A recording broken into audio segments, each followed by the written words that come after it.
From 1947 to 1982, the game we know as the Citrus Bowl was known as the Tangerine Bowl. When the name was changed in 1983, the Tennessee Vols would make their first appearance in the annual Orlando contest.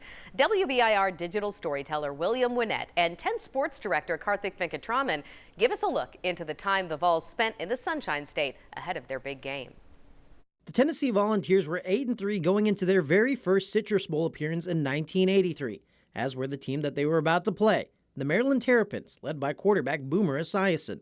No, it's not my real name, but it's the name that I've had before birth. I used to kick a lot inside my mother, and my father called me Boomer because he played with a punter at Columbia University up in New York. So I've had Boomer longer than I've had my real name. What's your real name? No comment.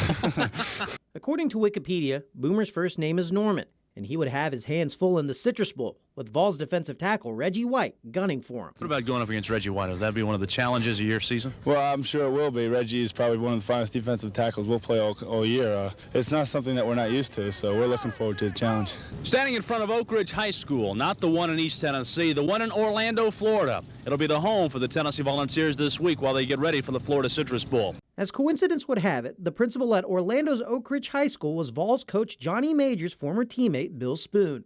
I was a sophomore when he came to Tennessee, and I followed Johnny's career all the way. As I told you earlier, I think I made Johnny Majors because they were going to redshirt him, and he looked so good against me as a defensive end, they decided they better let him play. Bill Spoon said he made you what you were at Tennessee. Is that right?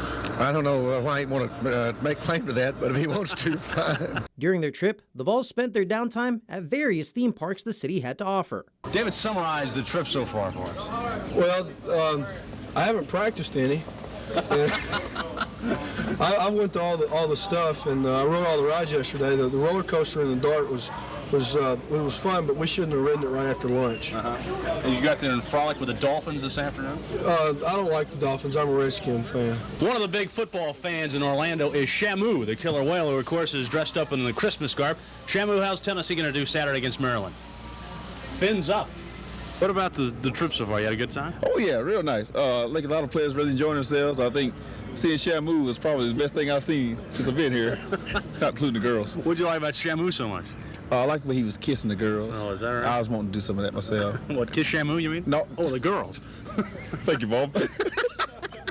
On December 17th, 1983, after all the fun and games were over, the Vols won the game in the Citrus Bowl against the Maryland Terrapins, winning 30-23 in front of over 50,000 fans, and returned home with their 13th bowl win in school history.